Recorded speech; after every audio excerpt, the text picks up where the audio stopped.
Engkau Allah, Allah yang maha dermawan, yang maha kaya, yang maha memberi, mengabulkan setiap doa dan harapan.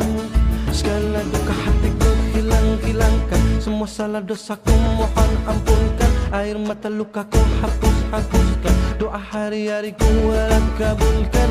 Maulana, Maulana